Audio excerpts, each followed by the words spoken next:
মাহফিলে রওনা দিছি, অবস্থা পরিবেশ ভালো না, ফোন বারবার আসতেছে, আজকে আইসেন না, মাহফিল হবে না। আমি আমার স্ত্রীকে বললাম কি করব? আমার স্ত্রী আমার হাত ধরে বলতেছে, আল্লাহর হাতে আপনাকে ছেড়ে দিলাম, আমার চোখের পানিগুলো আল্লাহ ছাড়া কেউ দেখবে না, ছেলে মেয়ের চিন্তা করে লাভ নাই, যাক কোরআনের কথা বলাই লাগবে। যারা আমাদেরকে বদনাম ছড়াও, আমরা নাকি টাকার জন্য কথা বলি, ওই 16টা বছর তুমি কোথায় ছিলা যখন রফিকুল্লাহ আফসারীরা জানের ভয় না করে, মালের ভয় না করে, জেলের ভয় না করে বাতিলের বিরুদ্ধে হুঙ্কার দিয়েছে, তখন তোমার এই মতামত কোথায় ছিল? জানতে চাই। আল্লাহর কসম, টাকার জন্য নয়, আল্লাহর জমিনে আল্লাহ দ্বীন কায়েম করার জন্য কোরআনের আন্দোলনে আছি না। তখন তুই কোথায় ছিলি? তোর ফেসবুক তখন কোথায় ছিল বেটা বেয়াদব? মিম্বরে দাঁড়িয়েছি 9 মিনিট আলোচনা করার পর অস্ত্র শস্ত্র নিয়ে আমার উপরে হামলা করা হয়েছে। তোমার কাছে কি মনে হয় কোরআনের কথা যারা বলে তুমি তাদেরকে এত ঠুনকা মনে করো না? তুমি কি ইসলামী আন্দোলন বুঝছো, কি বুঝছো? কষ্টের কথাটা বললাম, খবরদার আজকের পরে একজন বক্তার বিরুদ্ধে কোনো কমেন্টস চাই না। কথা আসতে বলেন কেন? তুমি কোত্থেকে আসছো? 9 মিনিট বক্তৃতা দিচ্ছি জুমার খুতবায়, 50-60 জন সন্ত্রাসী এসে দেবিদ্বারের সুলতানপুরের এক গ্রাম, কুমিল্লা দেবিদ্বার, স্টেজে উঠছে 50 জন পুলিশ আমাকে গ্রাউ করছে। আমি ওসির হাত থেকে মাইক্রোফোন টেনে এনে আমি ওয়াজ করছি। পরে ওসি আমার কানে কানে এসে বলছে, মোল্লা ভাই ওয়াজ তো আপনি করতে পারবেন আরো হাজার হাজার, কিন্তু আমি তো বিপদে পড়বো। আমি বলছি বাতিলের সাথে কোনো আপোষ নাই। রফিকুল আফসারী, মিজানুর রহমান আজহারি, ডক্টর আবুল কালাম আজাদ বাশাররা, আমির হামজারা, আমাদের আব্দুল্লাহ আলামিনেরা, আমাদের আবু নসর আশরাফিরা জান বাজি রেখে তারা ইসলামী আন্দোলনের পক্ষে সারাটা জীবন বক্তৃতা দিয়েছেন। সুতরাং সময় এসেছে তাদেরকে মর্যাদা দেওয়া। ইসলামী আন্দোলনকে যেদিন নিষিদ্ধ করা হয়েছিল বাংলাদেশে, তার পরের দিন জুমায় খতিবরাই প্রতিবাদ করেছিলেন এবং আমার এখনো মনে আছে, সেই ভিডিও এখনো ছড়ায় আছে। আমি সেদিন মিম্বরে দাঁড়ায় 40টা ক্যামেরার সামনে বলেছিলাম, যারা ইসলামী আন্দোলনকে নিষিদ্ধ করেছেন আর সময় নাই, অচিরেই তারা আল্লাহর জমিন থেকে নিষিদ্ধ হয়ে যাবে। হয়েছে কি হয় নাই? হয়েছে কি হয় নাই? তুমি আমারে কিসের সবক দিতে আসো মিয়া? কিসের সবক তুমি আমাকে দাও? তোমার লজ্জা লাগে না? তুমি বক্তাদের বিরুদ্ধে কমেন্টস করো, লেখো। বাংলাদেশের একজন বক্তা কোরআনের মাহফিল করে একটা ফ্যাক্টরি দেয় নাই, হয় মাদ্রাসা দিছে নতুবা মসজিদ দিছে। আমি কি কথা বুঝাইতে পারলাম? বলেন তো কোন বক্তা একটা ফ্যাক্টরি করছে? যে কোনো আলেম হোক, কাউমি আলেম হোক, সরকারি আলেম হোক, যে কোনো আলেম হোক, আপনি একটা নাম বলেন যে অমুক বক্তার একটা ফ্যাক্টরি আছে। বাংলাদেশ থেকে 94 বিলিয়ন ডলার চুরি হয়ে চলে গেছে বিদেশে। কোথায় তোমার মতামত? 94 কি 98 বিলিয়ন ডলার বাংলাদেশ থেকে চলে গেছে। তোমার আন্দোলন কোথায়? তোমার বক্তব্য কোথায়? আমরাই জান বাজি রেখে কথা বলেছি সেদিন। আপনারা সাক্ষী আছেন। আমি মোল্লা নাজিমকে লোকেরা বলে আমি নাকি নোয়াখালী লক্ষ্মীপুরের বক্তা, কারণ নোয়াখালী লক্ষ্মীপুরে আমি মাহফিল বেশি করি। কিন্তু আল্লাহর কসম, গত 16টা বছর আপনারা কি আমাকে দেখেছেন সমঝোতা করে কোনো কথা বলতে? কখনো কি বাতিলের কাছে মাথা নত করতে দেখেছেন? প্রশ্নই আসে না, প্রশ্নই আসে না, প্রশ্নই আসে না। এই বক্তাগুলোর অবদান বিশাল। সবাই জান বাজি রেখে কথা বলে গেছে। কত বক্তা মাহফিলের মঞ্চ থেকে নেমে চলে গেছে, কথা বলতে পারে নাই। আপনার খবর আছে? কত বক্তার গাড়ি ভাঙা হয়েছে। এই লাকসামের এক জায়গায় আমরা ওয়াজ করলাম, আমার সাথে কে ছিল সেদিন মনে নাই, কথা বলতেছিলাম, সেখান থেকে আমাকে নিয়ে যাওয়া হলো এবং আমার পরে যে বক্তা ছিল ওনার গাড়িটা ভেঙে তছনছ করা হয়েছে। এরপরও কি বক্তারা কথা বন্ধ করছিল? আমাদের এই মাহফিলগুলো আমাদের নিয়ামত। বলেন, মাহফিলগুলো আমাদের কি? এই মাহফিলগুলো জীবিত রাখবেন। এই ব্যাপারে শেষ কথা বলে আমি আমার জবনিকে টানবো। ইদানিং আবার নতুন ফিতনা বাইরেছে, এত মাহফিল করে কি লাভ, হুজুররাই ঠিক নাই, এজন্য মানুষ হেদায়েত হয় না। এরকমের বলার লোক আমাদের সমাজে আছে না নাই? গত 16টা বছর আপনাদের মাঠে ময়দানে একটা কথাই বলেছি, ভয়ের কোনো কারণ নেই, আল্লাহ আমাদের সাথে আছেন। আল্লাহ বলেছেন যারা ইসলামী আন্দোলন করো, ইসলামী আন্দোলন বাতিল সাময়িক কষ্ট দিতে পারবে, আমার জমিন থেকে তোমাদেরকে নিশ্চিহ্ন করে দেওয়ার ক্ষমতা তাদের নেই। আল্লাহ রাব্বুল আলামিন স্পষ্ট করে বলছেন, কুল ইন কানা আবাউকুম ওয়া আবনাউকুম ওয়া ইখওয়ানুকুম ওয়া আজওয়াজুকুম, হে নবী আপনি তাদেরকে বলে দেন, তাদের প্রিয় যদি হয়ে থাকে তাদের আব্বা, তাদের সন্তান, তাদের মেয়েরা, তাদের বোনেরা, তাদের ভাইয়েরা, তাদের স্ত্রীরা, তাদের সন্তানেরা, তাহলে তাদের ব্যাপারে আল্লাহর পক্ষ থেকে কঠোর সিদ্ধান্ত আছে না নাই? লাঞ্ছনা বঞ্চনা পাওয়ার সম্ভাবনা আছে না নাই? এই জন্য সুযোগ কখনো হাতছাড়া করা যাবে না। যদি হিজরতের ডাক আসে, জেহাদের ডাক আসে, কাঁধে কাঁধ মিলাইয়া আল্লাহর জমিনে আল্লাহর দ্বীন কায়েমের জন্য জেহাদে শামিল হতে রাজি আছি না নাই? রাসূল কারীম সাল্লাল্লাহু আলাইহি ওয়াসাল্লামের হাদিস, লা ইউমিনু আহাদুকুম হাত্তা আকুনা আহাব্বা ইলাইহি মিন ওয়ালিদিহি ওয়া ওয়ালাদিহি ওয়ান নাসি আজমাইন, তোমাদের মধ্যে কেউ মুমিন হতে পারবে না ততক্ষণ নিজের মা বাবা, ছেলে মেয়ে, আত্মীয় স্বজন থেকে আমি মুহাম্মদ সাল্লাল্লাহু আলাইহি ওয়াসাল্লামকে বেশি ভালোবাসবে না যতক্ষণ রাসূলের মহব্বতে, আল্লাহর মহব্বতে আবু সুফিয়ানের মেয়ে উম্মে হাবিবা আমাদের মা মক্কা থেকে মদিনায় হিজরত করে চলে গেলেন। ভালোবাসাটা কেমন ছিল একটা দৃষ্টান্ত আপনাকে দেই। আবু জাহেল চালাক কম না বেশি? আবু জাহেল কিন্তু চালাক নেতা।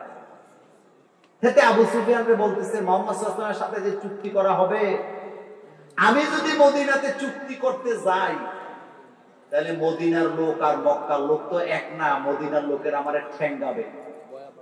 সুতরাং আবু সুফিয়ান তুই যা, কারণ তোর মেয়েও হিজরত করে মক্কা থেকে মদিনা চলে গেছে। আবু সুফিয়ান কয় ঠিকই কইছো, ঠিক আছে আমি যাই, আমার মেয়ে তো সেখানে আছে। আবু সুফিয়ান মক্কা থেকে মদিনায় গেছে চুক্তি করার জন্য।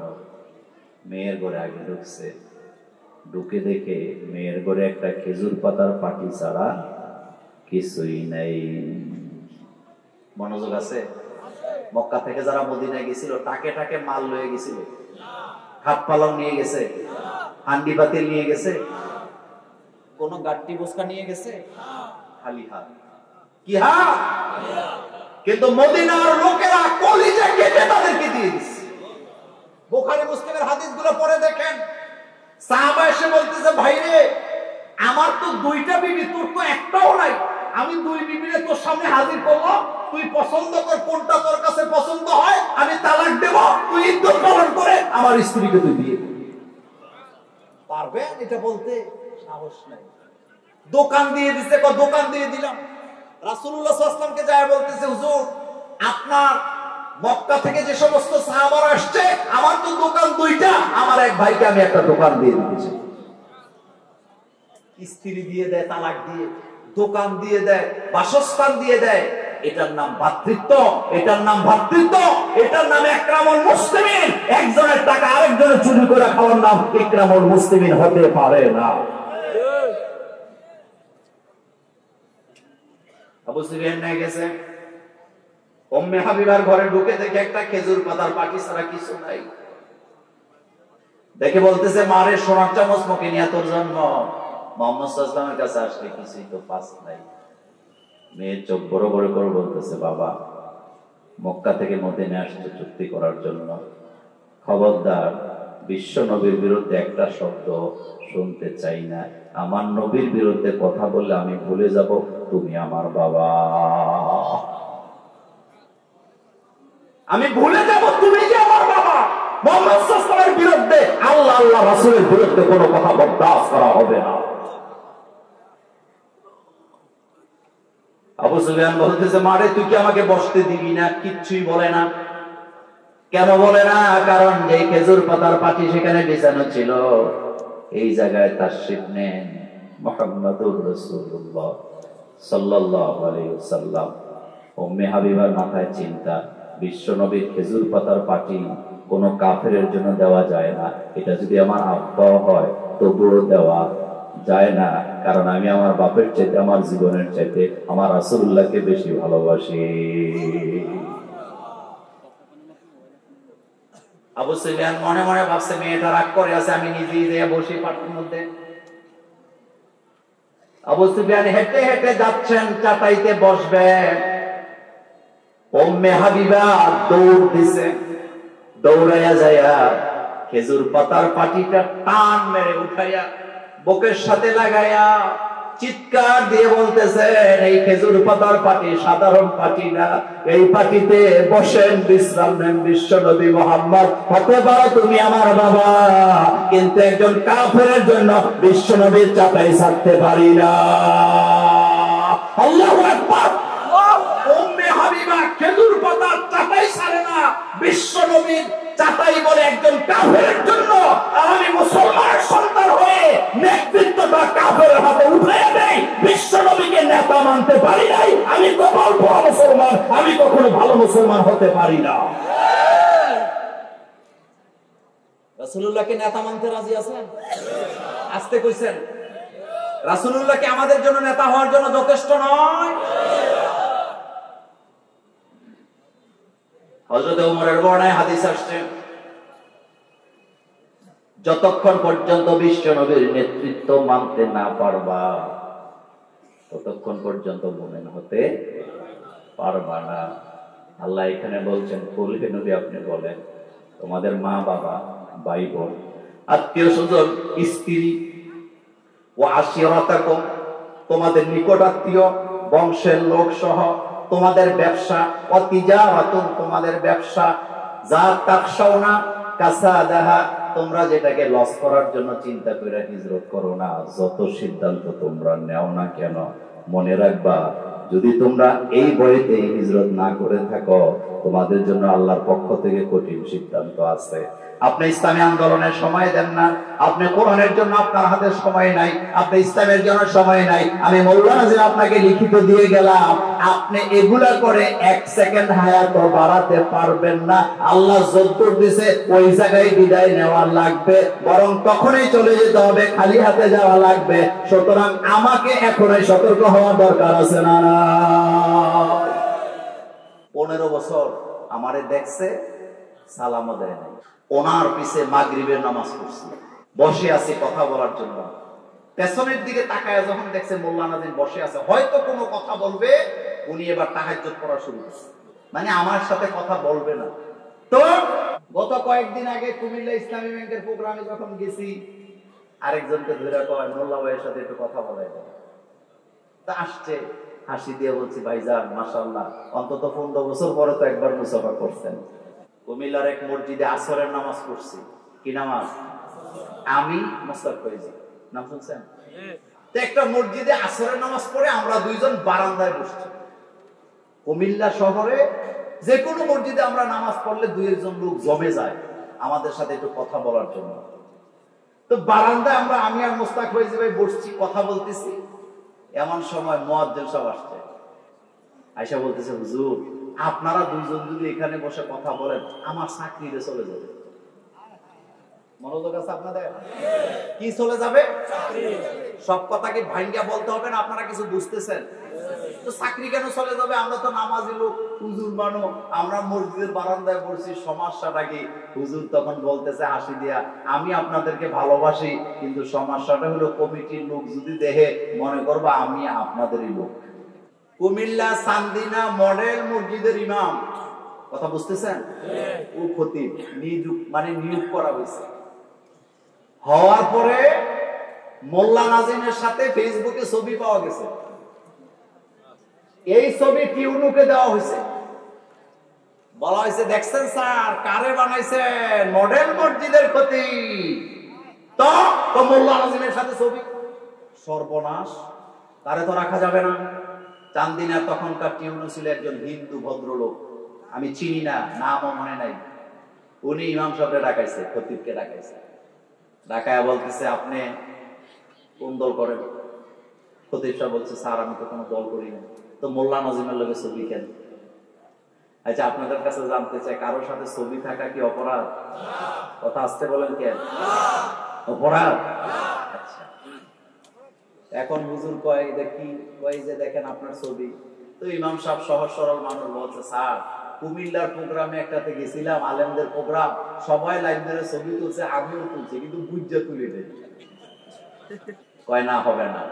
পরে যাক, উনি আবার আরেকটা দলিল দিছে, কিভাবে কি দেখাইছে, দেখানোর পরে ওনার চাকরিতে এখনো কি আছে।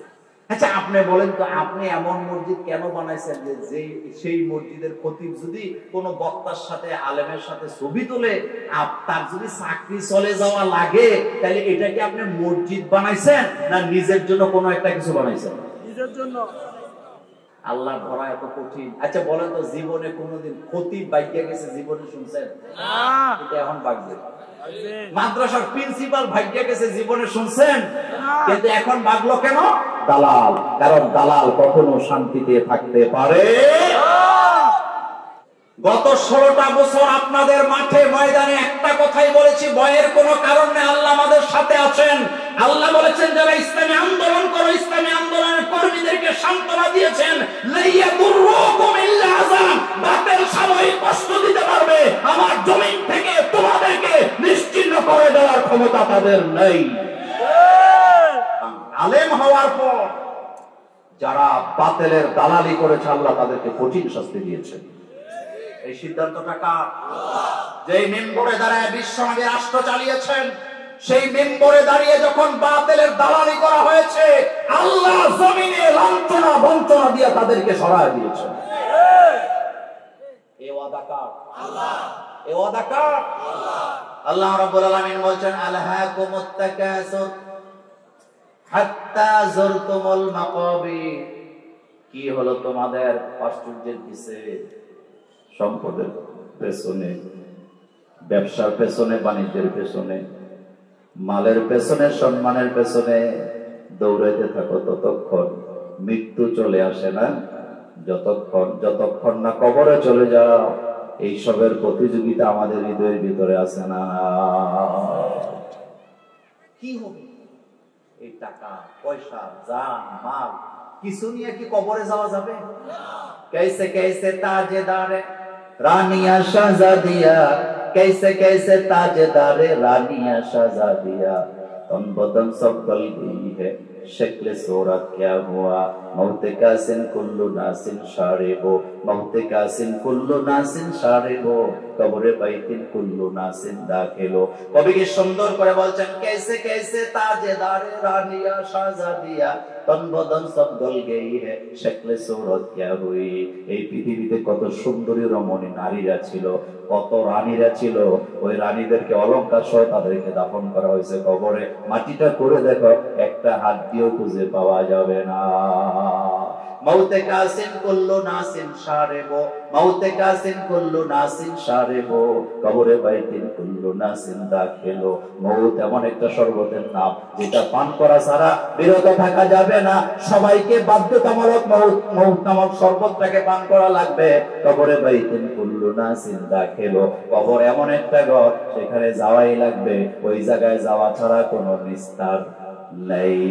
কবরে যাওয়া লাগবে কি লাগবে না?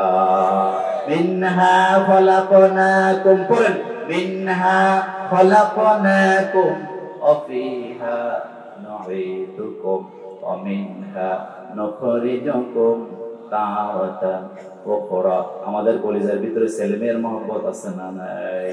ওয়াসওয়াসা দেয়, কথা বললেন না।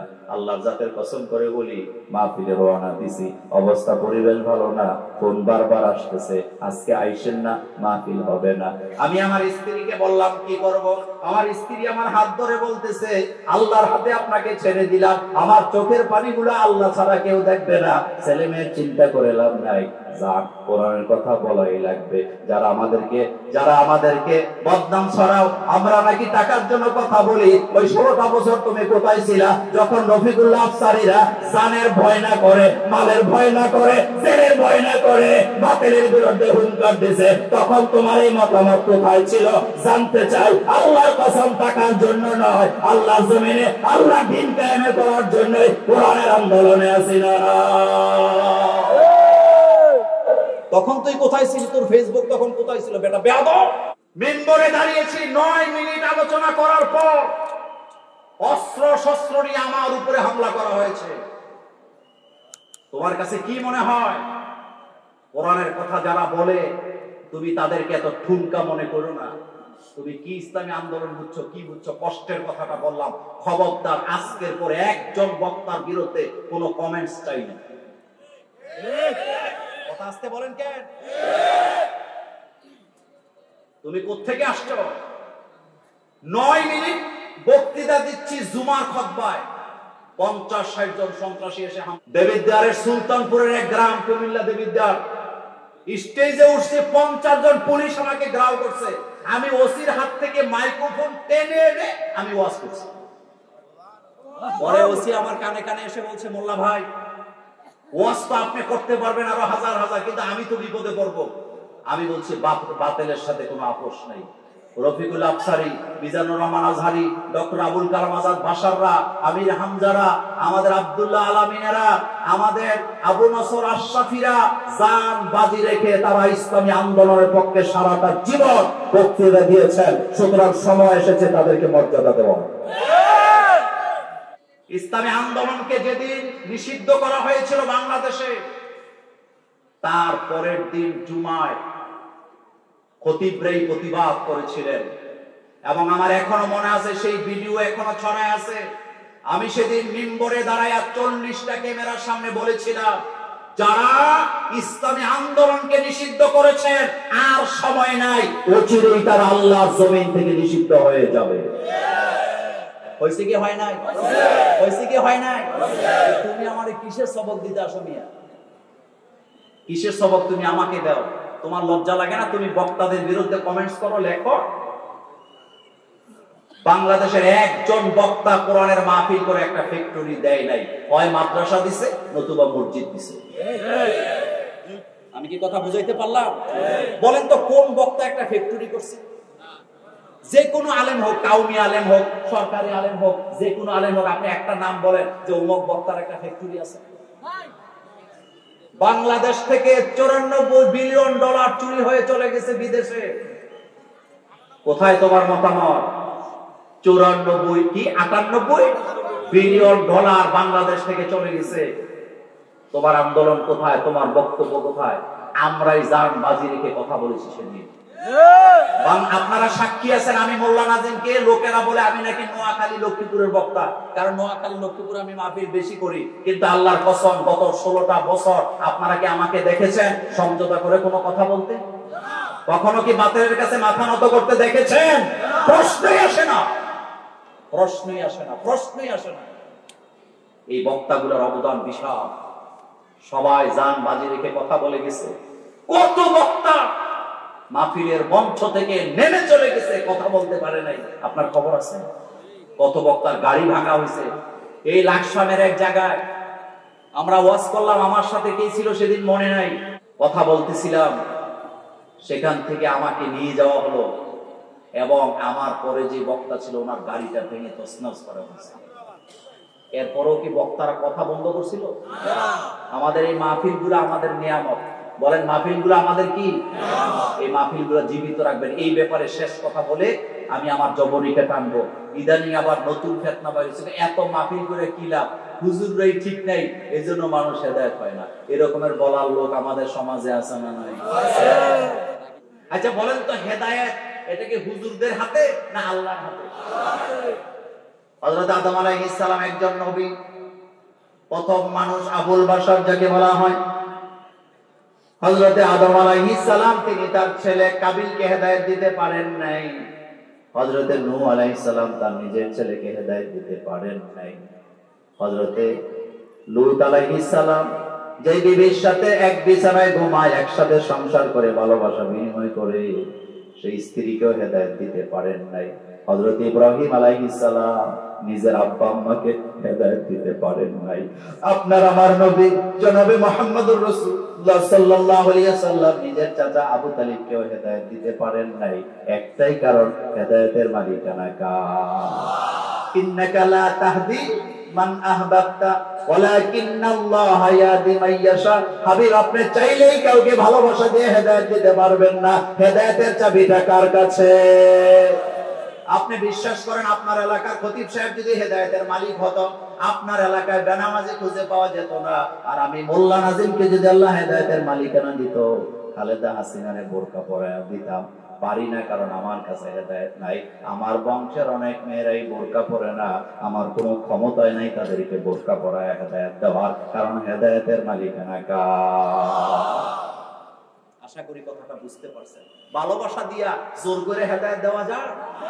ভারতের একজন নায়িকা, হিন্দু ধর্মের লোক, গত 4 দিন আগে এক পত্রিকার সাক্ষাৎকারে সে বলেছে যে মুহাম্মদ সাল্লাল্লাহু আলাইহি ওয়াসাল্লামকে সম্মান করতে, মুহাম্মদ সাল্লাল্লাহু আলাইহি ওয়াসাল্লামকে নেতা মানতে ধর্ম লাগে না, বরং মুহাম্মদ সাল্লাল্লাহু আলাইহি ওয়াসাল্লামকে যারা সম্মান করে না, সে যেই ধর্মের লোক হলো দুনিয়ার সবচেয়ে বড় বেয়াদব।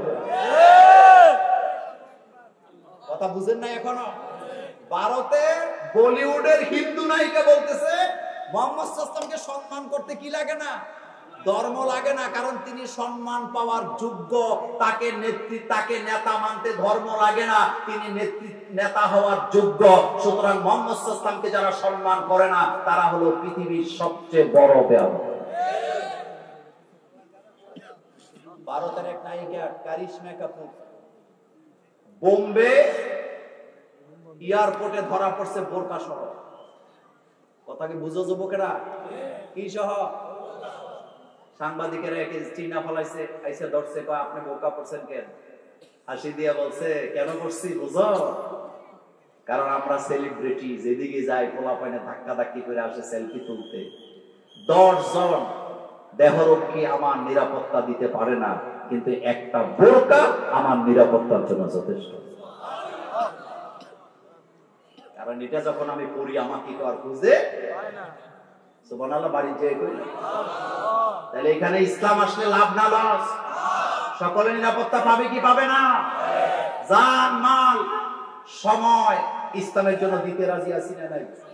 এই কথাটা আল্লাহ এখানে বলেছেন, তোমরা যেগুলাকে ভালোবাসা নিয়ে ডুবে আছো, যদি আল্লাহর পক্ষ থেকে গজব আসে, এই জিনিসগুলা তোমাকে বাঁচাতে, আমার মৃত্যু যেদিন আসবে আমার ছেলে মেয়ে আমাকে বাঁচাতে পারবে না, আমার টাকা আমার দোকান আমাকে বাঁচাতে পারবে না। আপনাদের মনে আছে করোনা ভাইরাসের সময় এসালাম গ্রুপের তো টাকার কোনো অভাব ছিল না। আইসিইউতে রাখা হয়েছে তাদের এক পরিবারের 6 জন 7 জনকে। অক্সিজেনের মাস্ক নিয়ে টানাটানি করছে, এটা আপনারা বোধহয় শোনেন নাই। এটা শোনেন নাই? কিন্তু বাঁচাতে ইতালির এক যুবক, কোটি কোটি টাকার মালিক, করোনা ভাইরাসে আক্রান্ত হয়েছে। সে তার অ্যাকাউন্টের সকল ডলার গুলা দিয়ে দিতে চাইছে হসপিটাল কর্তৃপক্ষকে। হাসপাতালের ডাক্তার বলেছেন, আমি নিজেই তো বাঁচি কিনা সন্দেহ, টাকা দিয়া জীবন পাওয়া যায় না। সুতরাং